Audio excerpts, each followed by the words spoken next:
So why you should retire in the Philippines in 2024. I did some videos on why you shouldn't. Health issues, different things. But here's why you should, as I did at 45 years old. Basically, first and foremost, cost of living right out the gate. If you are a guy that's getting $1,800 a month, you're essentially broke and starving in the United States or any Western country. In the Philippines, you could live an excellent life on $1,800 a month, probably anywhere but in this city that I'm in right now. On top of that, the main reason why most guys come here is going to be women. Women here are genuinely attracted to foreigners. The younger you come here, the better, obviously, but there is genuine attraction as opposed to some of the sister countries where you may be in more of a bit of an arrangement or a transactional situation. Now, is that a 100% of the time? No, of course not, but that could be more often than not. In the Philippines, I would say about half women are dating a foreigner, interested in foreigners, open to foreigners, have crush on foreigners or whatever the case may be.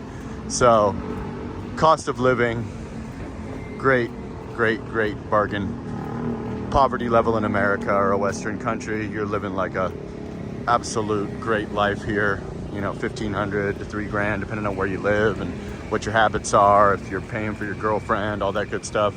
Number 3, the beaches.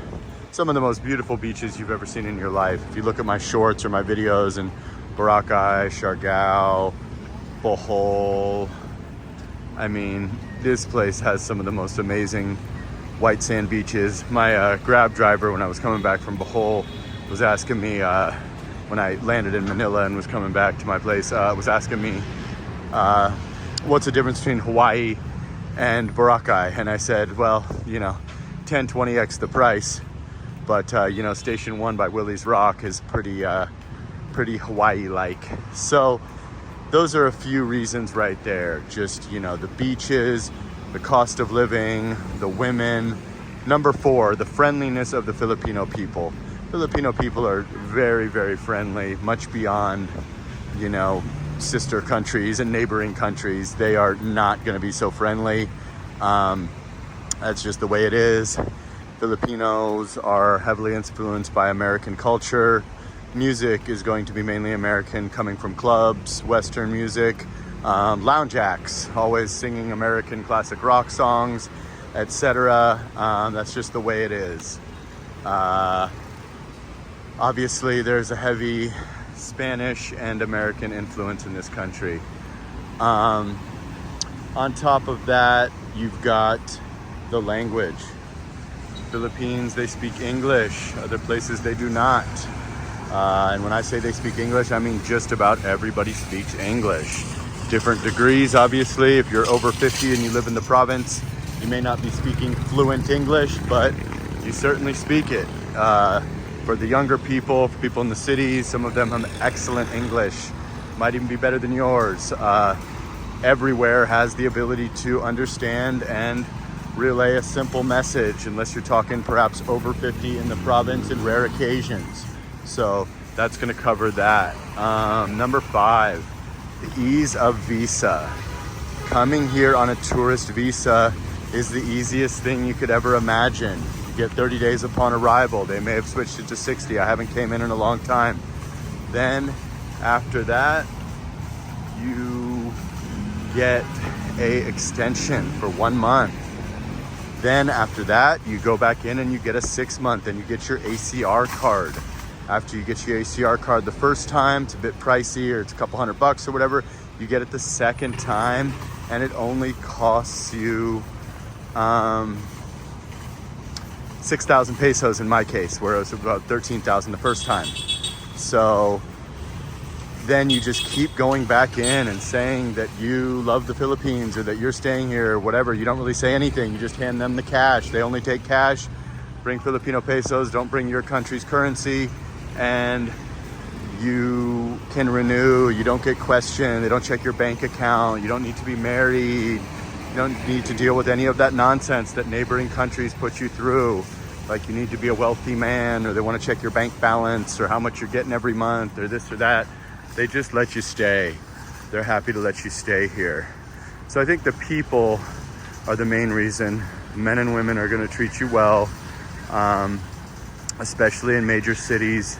Can you get foreigner priced? Sure. That's just the name of the game. Even if you weren't a foreigner, if you're on the street somewhere and someone's selling something, of course they're going to start high and settle low, or settle in the middle.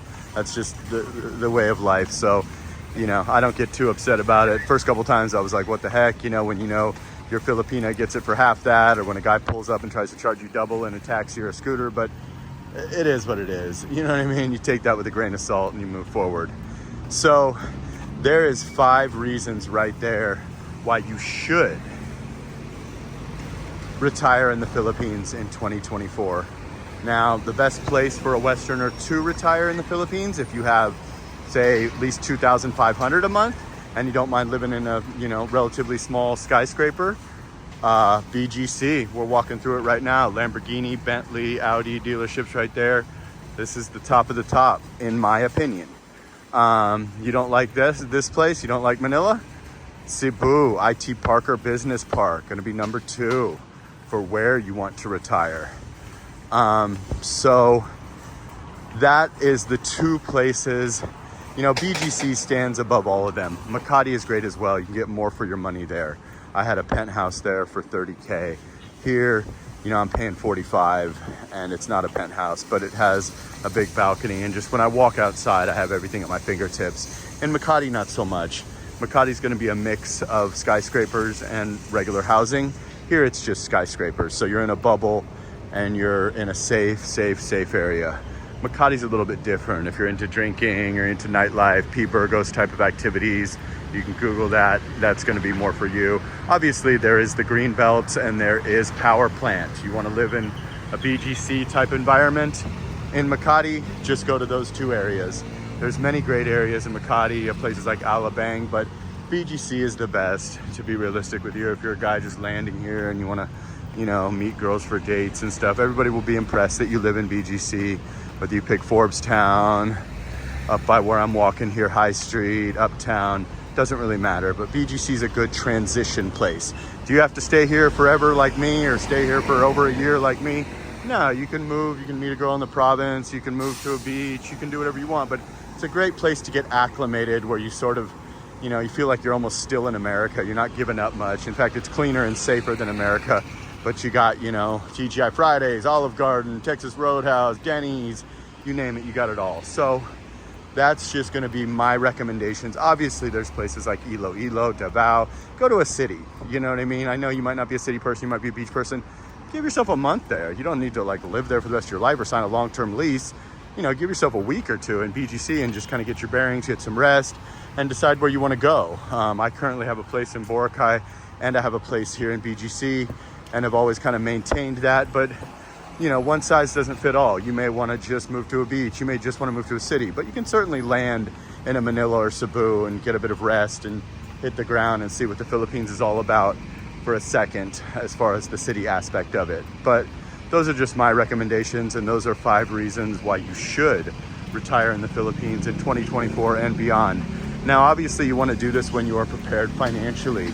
You do not want to try to retire somewhere with $5,000, $10,000, $15,000. You also, people say, oh, I'm going to become a YouTuber. I need to make money, this and that. I never expected to make a penny on YouTube. This is a blessing.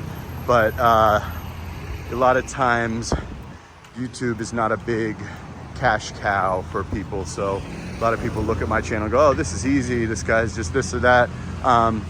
For whatever reason, my channel resonated. But I wouldn't come out with $5,000 and a dream of being the next, Filipina P or something. So probably be realistic. And, if you made any money on YouTube after you got monetized, it might be a very small amount of money. You might be the next biggest thing since sliced bread, but I wouldn't bank on that. Otherwise, you'd probably find yourself at home quickly and having failed. So like, comment, subscribe, share the video. I do consultations. You can hit the about section in my bio and email me if you're interested in that. And sana all.